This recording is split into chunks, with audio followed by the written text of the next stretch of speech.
ഇസ്ലാമിന്റെ പേരിൽ ഭീകര പ്രവർത്തനങ്ങൾ നടത്തുന്നവരാണ് ഇസ്ലാം എന്ന മതത്തിൽ ഭിന്നിപ്പുണ്ടാക്കിക്കൊണ്ടിരിക്കുന്ന മറ്റൊരു വിഭാഗം. കേരളത്തിൽ ഇത്തരം ഭീകര പ്രവർത്തനങ്ങൾ നടന്നിട്ടില്ല. ലോകത്തിന്റെ വിവിധ ഭാഗങ്ങളിലും ഭാരതത്തിലെ ഇതര സംസ്ഥാനങ്ങളിലും വളരെ ന്യൂനപക്ഷമായ മുസ്ലിം പേരുള്ള ചിലർ നടത്തിക്കൊണ്ടിരിക്കുന്ന അക്രമങ്ങളെ എതിർക്കാനും നമ്മുടെ നാട്ടിലെ ഒരു മുസ്ലിം പോലും ഇത്തരം പ്രവർത്തനങ്ങളിൽ ഏർപ്പെടാതിരിക്കാനുമുള്ള ബോധവൽക്കരണം നടത്താനുള്ള ബാധ്യത ഓരോ മുസ്ലിമിനുമുണ്ട്. ഇസ്ലാമിന്റെ പേരിൽ ഭീകര പ്രവർത്തനങ്ങൾ നടത്തുന്നവരോട് മുസ്ലിങ്ങൾക്ക് ഒരുപാട് ചോദ്യങ്ങൾ ചോദിക്കാനുണ്ട്. നിങ്ങൾ നടത്തിക്കൊണ്ടിരിക്കുന്ന ഭീകരാക്രമങ്ങളിൽ എത്രമാത്രം രക്തമാണ് ചിന്തിയിട്ടുള്ളത്? എത്ര നിരപരാധികളാണ് വധിക്കപ്പെട്ടിട്ടുള്ളത്? എത്ര മാതാപിതാക്കൾക്കാണ് സന്താനങ്ങൾ നഷ്ടപ്പെട്ടിട്ടുള്ളത്? എത്ര സ്ത്രീകളാണ് വിധവകളാക്കപ്പെട്ടിട്ടുള്ളത്? എത്ര ആളുകൾക്കാണ് അംഗവൈകല്യം സംഭവിച്ചിട്ടുള്ളത്? എത്ര ഭവനങ്ങളാണ് തകർക്കപ്പെട്ടിട്ടുള്ളത്? എത്ര ആളുകളുടെ ജീവിതോപാധികളാണ് നശിപ്പിക്കപ്പെട്ടിട്ടുള്ളത്? എത്ര ആളുകളുടെ സ്വപ്നങ്ങളും സങ്കല്പങ്ങളും ആഗ്രഹങ്ങളും അഭിലാഷങ്ങളുമാണ് ചാമ്പലാക്കപ്പെട്ടിട്ടുള്ളത്? ഈ ചോദ്യങ്ങൾക്കുള്ള ഉത്തരം അള്ളാഹുവിന്റെ സന്നിധിയിൽ വിചാരണവേളയിൽ നിങ്ങൾ നൽകേണ്ടതായി തന്നെ വരും. 10,000-കണക്കിന് മയ്യത്തുകളുടെ ചുമടും താങ്ങി നിരപരാധികളുടെ രക്തപ്പുഴയിൽ നീന്തി താങ്ങും തണലുമാകാമായിരുന്ന സന്താനങ്ങൾ നഷ്ടപ്പെട്ട മാതാപിതാക്കളുടെ കണ്ണുനീരിൽ കുളിച്ച് ഭർത്താക്കന്മാർ നഷ്ടപ്പെട്ട് വേർപാടിന്റെ നൊമ്പരങ്ങളുമായി കാലം കഴിച്ചു കൂട്ടേണ്ടി വരുന്ന ഭാര്യമാരുടെയും മാതാപിതാക്കളുടെ ലാളനയും സംരക്ഷണവും നഷ്ടപ്പെട്ട സന്താനങ്ങളുടെയും എല്ലാം ശാപത്തിന്റെ ഭാരവും പേറി പരലോകത്ത് അള്ളാഹുവിനെ കണ്ടുമുട്ടുന്നത് നിങ്ങൾ ഭയക്കുന്നില്ലേ? അതിക്രമങ്ങൾക്ക് വിധേയരായവർ നിങ്ങൾക്ക് നേരെ വിരൽ ചൂണ്ടി അള്ളാഹുവിന്റെ മുൻപിൽ പരാതിപ്പെടുമ്പോൾ വിശുദ്ധ ഖുർആൻ നിങ്ങൾക്ക് അനുകൂലമായി സാക്ഷി പറയുമെന്ന് കരുതിയാൽ നിങ്ങൾക്ക് തെറ്റിയിരിക്കുന്നു. മൻ ഖതല നഫ്സൻ ബിഗൈരി നഫ്സിൻ ഔ ഫസാദിൻ ഫിൽ അർളി ഫകഅന്നമാ ഖതല അന്നാസ് ജമീഅ വമൻ അഹ്യഹാ ഫകഅന്നമാ അഹ്യ അന്നാസ് ജമീഅ.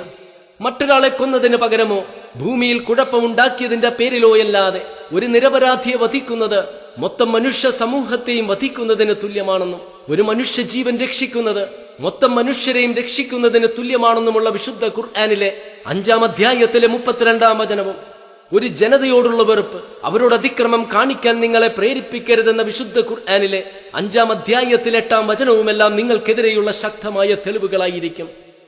വിദ്യാലയങ്ങളിലേക്ക് പോകുന്ന വിദ്യാർത്ഥികൾക്ക് നേരെ നിങ്ങൾ നിറയൊഴിച്ചിട്ടില്ലേ? അങ്ങാടിയിൽ സാധനങ്ങൾ വാങ്ങാൻ കൂട്ടമായി നിന്നിരുന്നവരുടെ ഇടയിൽ പോയി നിങ്ങളുടെ ആളുകൾ മനുഷ്യ ബോംബുകളായി പൊട്ടിത്തെറിച്ചിട്ടില്ലേ? ആരാധനയിൽ മുഴുകിയിരിക്കുന്നവർക്കിടയിൽ നിങ്ങൾ ബോംബ് സ്ഫോടനങ്ങൾ നടത്തിയിട്ടില്ലേ? ഇങ്ങനെ ആരാധനാലയങ്ങളും വിദ്യാലയങ്ങളും അങ്ങാടികളും തെരുവുകളുമെല്ലാം രക്തപങ്കിലമാക്കാൻ നിങ്ങൾക്കെന്ത് അവകാശമെന്ന ചോദ്യം ഉയരുമ്പോൾ അള്ളാഹുവിന്റെ സന്നിധിയിൽ പ്രവാചകൻ നിങ്ങൾക്ക് അനുകൂലമായി സാക്ഷി പറയുമെന്ന് കരുതിയാൽ നിങ്ങൾക്ക് തെറ്റിയിരിക്കുന്നു. ലാ യർഹമുല്ലാഹു മൻ ലാ യർഹമുന്നാസ. മനുഷ്യരോട് കാരുണ്യം കാണിക്കാത്തവരോട് അള്ളാഹുവും കാരുണ്യം കാണിക്കില്ലെന്നും ഇർഹമു മൻ ഫിൽ അർളി യർഹമുക്കും മൻ ഫിസ് സമാ. ഭൂമിയിലുള്ളവരോട് കാരുണ്യം കാണിക്കുന്നവരോട് അള്ളാഹുവും കാരുണ്യം കാണിക്കുമെന്നുമുള്ള പ്രവാചക വചനങ്ങൾ നിങ്ങൾക്കെതിരെയുള്ള ശക്തമായ തെളിവുകളായിരിക്കും. കാരണം ഭീകര പ്രവർത്തനങ്ങളിൽ എവിടെയാണ് കാരുണ്യമുള്ളത്? നിരപരാധികളെ വധിക്കുന്നതിൽ എവിടെയാണ് ദയയുള്ളത്? കുഞ്ഞുങ്ങളെ അനാഥരാക്കുന്നതിൽ എവിടെയാണ് സഹാനുഭൂതിയുള്ളത്? സ്ത്രീകളെ വിധവകളാക്കുന്നതിൽ എവിടെയാണ് അനുകമ്പയുള്ളത്? സ്വയം പൊട്ടിത്തെറിക്കുന്ന മനുഷ്യ ബോംബുകളായി തീരാൻ യുവാക്കളെ പ്രേരിപ്പിക്കാൻ എന്ത് ന്യായമാണ് നിങ്ങൾക്കുള്ളത്? വലാ തഖ്തുലൂ അൻഫുസക്കും.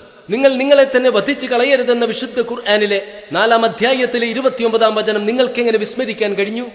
സത്യത്തിനും നീതിക്കും ധർമ്മത്തിനും വേണ്ടി പോരാടുന്നവർ സ്വർഗത്തിലാണെന്ന സൃഷ്ടാവിന്റെ വാഗ്ദാനം നിലനിൽക്കെ തന്നെ അങ്ങനെ പോരാടിയിരുന്ന ഒരു വ്യക്തിക്ക് മുറിവേറ്റപ്പോൾ വേദന സഹിക്കാതെ തന്റെ വാൾ വയറ്റിലേക്ക് സ്വയം കുത്തിയിറക്കി ആത്മഹത്യ ചെയ്ത ഒറ്റ കാരണത്താൽ അയാൾ നരകാർഹനാണെന്ന് ബോധിപ്പിച്ച പ്രവാചകന്റെ വാക്കുകൾ നിങ്ങൾക്കെങ്ങനെ മറക്കാൻ കഴിഞ്ഞു?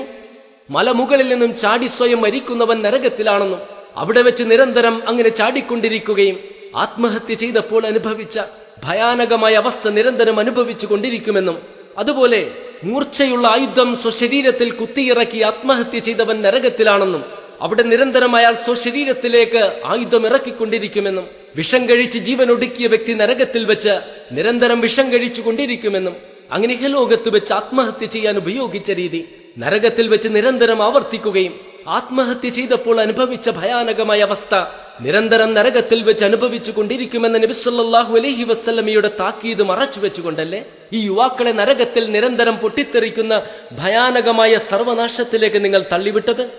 ഈ ഭീകര പ്രവർത്തനങ്ങൾ കൊണ്ട് നഷ്ടമല്ലാതെ എന്ത് നേട്ടമാണ് നിങ്ങൾ കൈവരിച്ചത്? നിങ്ങളുടെ അതിക്രമങ്ങൾക്കിരയായവരിൽ 90% മുസ്ലിങ്ങളല്ലേ? മുസ്ലിങ്ങളെ വിചാരണയില്ലാതെ തുറങ്കിലടക്കാനും അവരെ ഭീകരവാദികളായി മുദ്രകുത്താനും അവരെ കൂട്ടത്തോടെ കൊന്നൊടുക്കാനും നിങ്ങളുടെ പ്രവർത്തനങ്ങൾ കാരണം പല ഭരണാധികാരികൾക്കും സുവർണാവസരം ലഭിച്ചില്ലേ? അമേരിക്കയിലേക്കും യൂറോപ്യൻ രാജ്യങ്ങളിലേക്കും തൊഴിലിനായി കുടിയേറി പാർക്കാനുള്ള മുസ്ലിങ്ങളുടെ സ്വപ്നങ്ങൾ ചാമ്പലാക്കാനും അനാഥകളെ സംരക്ഷിക്കാനും രോഗികളെ സഹായിക്കാനും അള്ളാഹുവിന്റെ മസ്ജിദുകൾ നിർമ്മിക്കാനെല്ലാം സകാത്തും സദക്കയുമായി മുസ്ലിങ്ങൾക്ക് ലഭിച്ചിരുന്ന സഹായം ഭീകര പ്രവർത്തനങ്ങൾക്കുള്ള പണമെന്ന വ്യാജേന നിർത്തലാക്കിക്കാനും അമേരിക്കയിലും യൂറോപ്പിലും മറ്റു പല രാജ്യങ്ങളിലും ഇസ്ലാമിനുണ്ടായിക്കൊണ്ടിരുന്ന മുന്നേറ്റത്തിന് താൽക്കാലികമായി തടസ്സം സൃഷ്ടിക്കാനും ഇസ്ലാമിനെയും പ്രവാചകനെയും വിശുദ്ധ ഖുർആനെയും മുസ്ലിങ്ങളെയും തെറ്റിദ്ധരിപ്പിക്കാനുമെല്ലാം നിങ്ങളുടെ പ്രവർത്തനങ്ങൾ കാരണമായില്ലേ?